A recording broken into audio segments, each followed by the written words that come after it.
I'm speaking to you today from the last battlefield on planet Earth. It's out here that the last stages of history as we know it will be decided. We're told not only in the Bible what will happen here, but when. The exact sequence of events that will occur here are given in prophecy. The prophet Zechariah tells us that the soldiers who fight here will have a most unusual way of dying. First of all, the flesh will be consumed off of their bones, the eyes consumed out of their sockets, and the tongue consumed out of their mouth. But the strange thing is, he says that this will all occur before they can fall to the ground. There's nothing like that except nuclear war.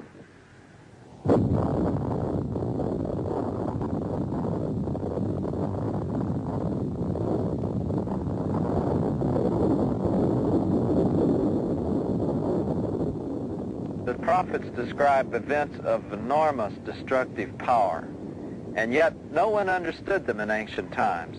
Now technologically we see how they could happen. I think one of the most amazing things is the book of Revelation.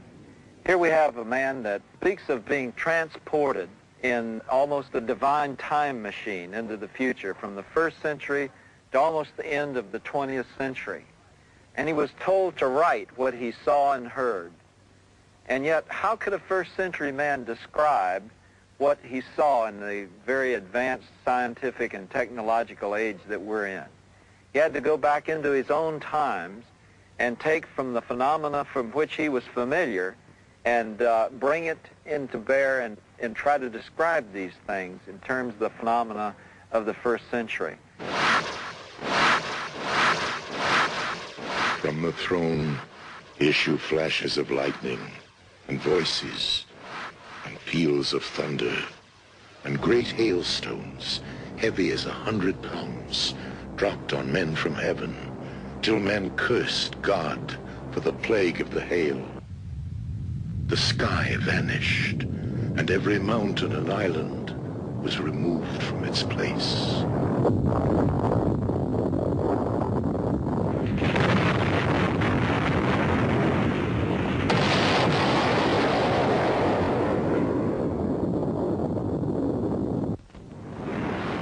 One of these incidences that indicates a nuclear holocaust is in Revelation chapter 8, where it speaks of John seeing something that looked to him like a meteor hitting the atmosphere, burning and flaming, and then hitting the earth.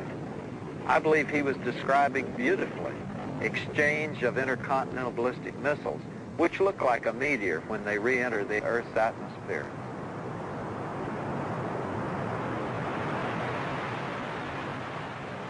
When I began talking about these things in 1969, the stockpiles of nuclear weapons in the United States and the Soviet Union together made up the explosive equivalent of 15 tons of TNT for every man, woman, and child on the Earth. You might think that enough, but already unknown to us, unknown even to most of the members of our government, we were already well into the next escalation. And at present, our nation, the United States, is making 3 hydrogen warheads per day. We're on an escalator.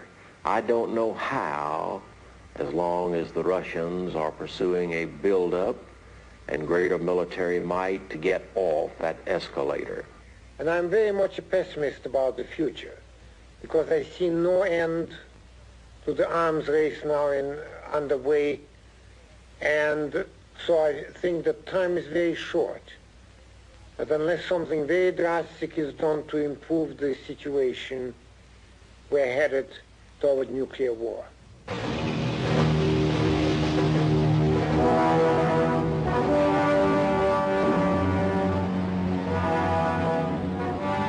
the last 30 years, we have lived with the dangers of the Soviet-American arms race. But now we are faced with a growing peril of nuclear proliferation. We are now at the point where it is very likely that nuclear weapons will become available to an increasingly large number of nations, and I think before the end of the century, probably even to some terrorist groups.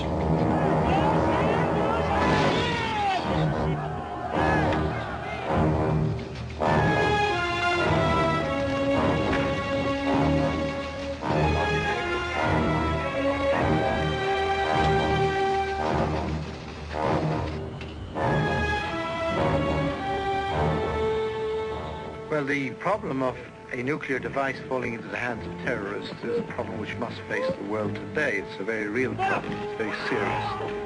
And it could, in fact, directly affect major policies in the world, because the use of such a weapon would not be in order to free somebody or achieve the immediate requirement of this group of terrorists. It would be in an endeavor to change the policy, perhaps, of a major country.